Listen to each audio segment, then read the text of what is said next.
जीएसटीच्या आधी दुकानदारांनी बंपर ऑफर दिल्या, त्यामुळे ग्राहकही तुटून पडलेत। मात्र आज नेमकी काय परिस्थिती होती याचा आढावा घेऊयात सोलापूरमधून आमचे प्रतिनिधी शिवकुमार पाटील यांच्या रिपोर्टमधून। बहुचर्चित वस्तू आणि सेवा कर आजपासून लागू झाला आहे। कालपर्यंत ज्या शोरूममध्ये हे बोर्ड लागलेले होते तिथे ग्राहकांची तुडुंब गर्दी होती।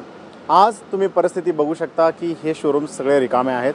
वास्तविक पाहता बाजारपेठा रविवारी बंद असतात, पण तुम्ही ही परिस्थिती बघा, तुम्हाला कळेल आज शनिवार असला तरी रविवारसारखी अनुभूती येते। इलेक्ट्रॉनिक वस्तूंचे जे विक्रेते आहेत ते रविवारी साप्ताहिक सुट्टी घेत असतात, परंतु आजची परिस्थिती बघितली तर साप्ताहिक सुट्टीसारखी परिस्थिती आहे। एकही ग्राहक आज इथे तुम्हाला दिसत नाही आहे, कारण दुपारचे 11 वाजून गेलेले आहेत। काल जी परिस्थिती होती त्याबद्दल आपण विचारूया। आज वाचमन काका बरेच निवांत दिसत आहेत, काय आज निवांत आहेत तुम्ही सगळे? काल भरपूर गर्दी होती, गाड्या लावायला याच्या कस्टमर लोक आले, गाड्या लावायला जागा नव्हती। काल भरपूर लोक, आज बघतो आज कोणी येण्याचं हे बघ, काल याच ठिकाणी ग्राहकांना ते थांबायला सुद्धा जागा नव्हती आणि आम्हीच इथून काल त्या आर्टिकलपर्यंत जाताना सुद्धा मला वाट मिळत नव्हती, एवढी ग्राहकांची गर्दी होती। आणि आज तुम्ही बघू शकता पूर्ण शोरूम रिकामा आहे आणि हे काल डिस्प्ले लावलेले टीव्ही आहेत ते बघण्यासाठी म्हणून इथं थांबायला सुद्धा जागा नव्हती, एवढे ग्राहक होते।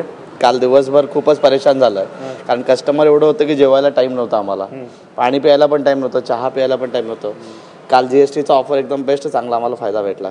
गेले 7 दिवस कसे गेले तुमचे? 7 दिवस म्हणजे काय सांगायचे नाही सर, झोप आमची गेली नाही बघ आतापर्यंत, कारण सगळे कस्टमरच हे होते आमच्याकडं।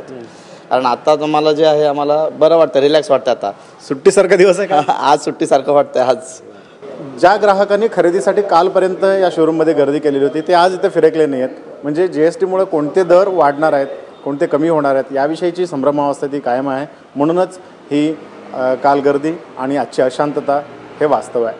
अयूब कागदीसोबत शिवकुमार पाटील, एबीपी माझा, सोलापूर।